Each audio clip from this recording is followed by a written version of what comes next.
Anda kembali menyaksikan Sapa Indonesia Malam. Saudara polisi telah menetapkan 13 tersangka dalam kasus kekerasan di daycare di Yogyakarta setelah ada laporan dugaan penganiayaan yang dialami puluhan anak di tempat penitipan tersebut.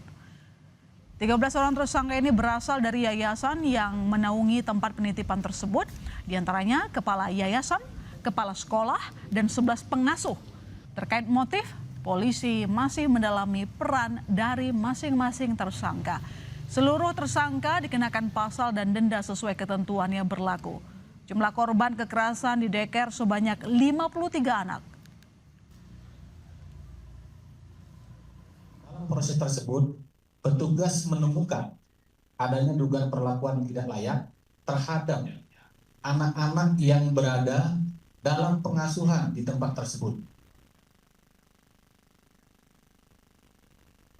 Sejumlah pihak diduga terlibat, baik dari unsur pengelola maupun pengasuh, telah diamankan dan ditetapkan sebagai tersangka, serta telah dilakukan penahanan.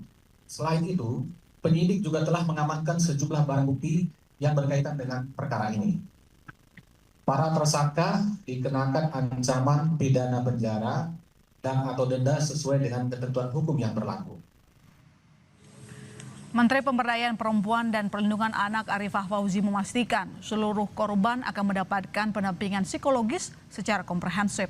Arifah juga terus berkoordinasi dengan kepolisian untuk mencari kemungkinan adanya korban lain. Karena sejak awal beroperasi, total anak yang pernah dititipkan di daycare yang diketahui tidak memiliki izin tersebut mencapai 103 orang. Bahwa setiap bentuk kekerasan terhadap anak adalah pelanggaran serius terhadap hak anak dan tidak dapat ditoleransi dalam kondisi apapun.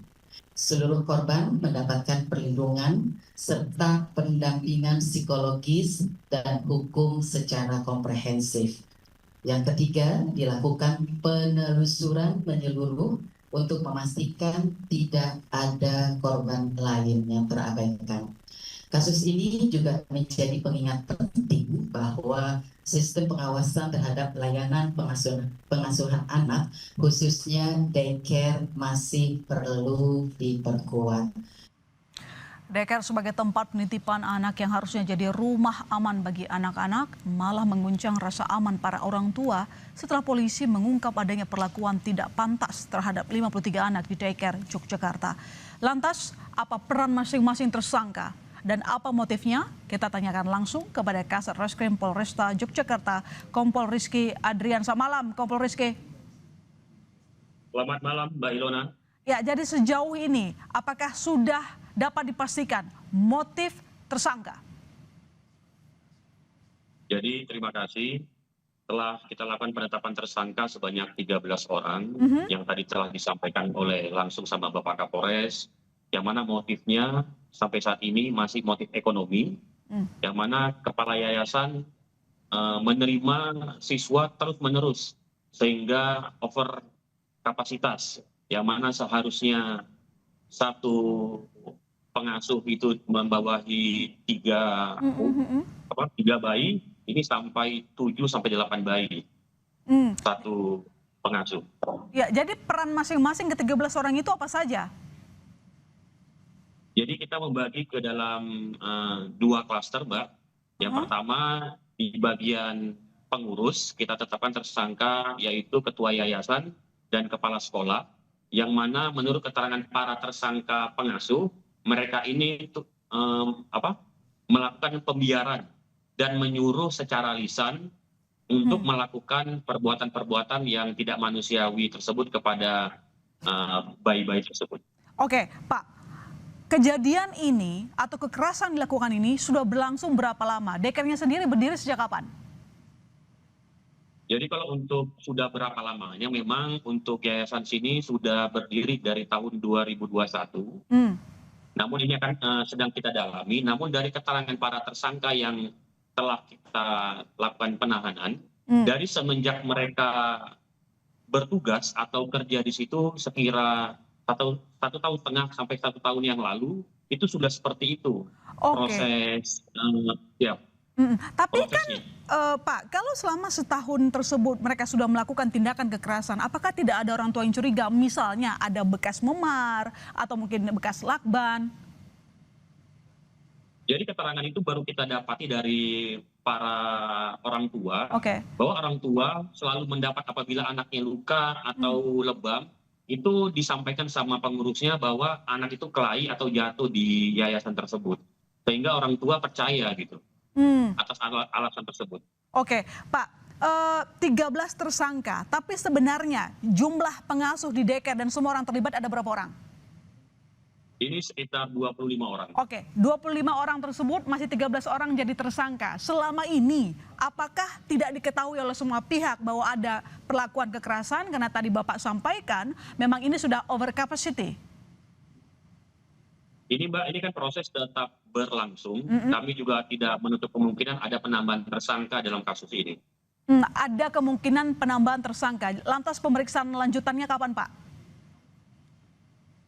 Ini masih berlangsung Mbak, pada saat ini juga masih berlangsung. Kita juga memanggil stakeholder terkait, karena untuk kejahatan terhadap anak juga kita polisi tidak bisa bekerja sendiri. Ya. Tentunya kita harus bekerja sama dengan UPDD PPA, KPAI, dan sebagainya Mbak. Jadi apakah nanti akan ada kemungkinan jumlah korban bertambah? Mungkin ada orang tua lainnya yang akan ataupun sudah mungkin melaporkan kegelisahan mereka yang baru? Tentu Mbak, tadi tentunya Pak Wali Kota juga menyampaikan beliau telah membuka posko, yang mana di posko UPDD PPA itu yang mengandungnya udah hampir 100 lebih Pak. Oke.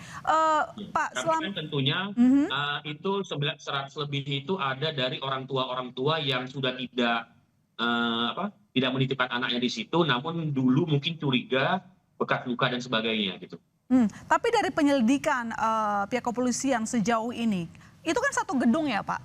Satu gedung, anak-anak taruh di sana, cuman bedanya sekat-sekat saja begitu ya. Ada yang mungkin di balita, ada anak-anak yang mungkin usia sekian sampai sekian begitu. Apakah apakah memungkinkan gitu? Ada yang tidak mengetahui praktik kekerasan dilakukan oleh tersangka? Jadi benar Mbak, jadi memang di situ ada ruangan-ruangan itu disesuaikan dengan umurnya.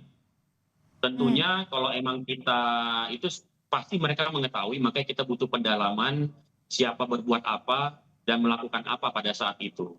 Makanya ini masih proses Mbak, kita doakan mudah-mudahan informasi yang sangat baik bisa kami terima dari para orang tua yang pernah menitipkan anaknya di yayasan tersebut. Oke, singkat saja pertanyaan terakhir saya, penyelidikan lain yang belum tuntas apa saja, lalu kemudian sehingga kasus ini berlarut, apakah memang ada ancaman tertentu bagi pelapor misalnya?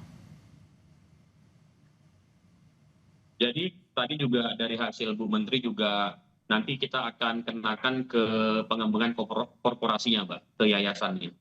Oke, baik, terima kasih Kompol Rizky Adrian telah bergabung di Sapa Indonesia Malam. Kita tunggu perkembangan kasusnya nanti.